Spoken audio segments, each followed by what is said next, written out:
Hey everybody, it's Paul. I just got back from Michigan and at the Tabernacle with one of our fourth speakers, John Vermilya, his church, and just some people and families that are involved in what's called a Ruck, which I've never been a part of. It's a really neat thing that they're doing. I'll tell you, man, when you're at an area of a church that's just man, you look at it and go, man, this looks like you're reading the pages of the Bible. You got real people in real life together.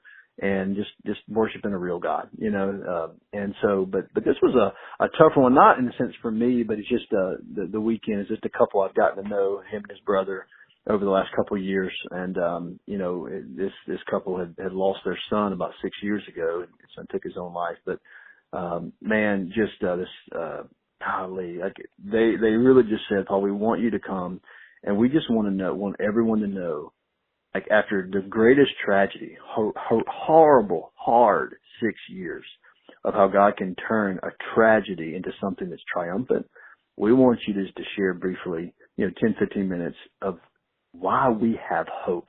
And I'm not going to lie with you, some of the things they did, they sang it as well there. I mean, they let these balloons up in the sky, and so we're looking up, and that was the day that they were showing us how to look up. And in the midst of pain, in the midst of so there's days you don't want to get out of bed when you have something like this happen.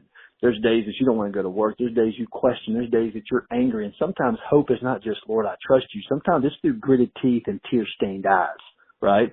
But they're called the Stone family.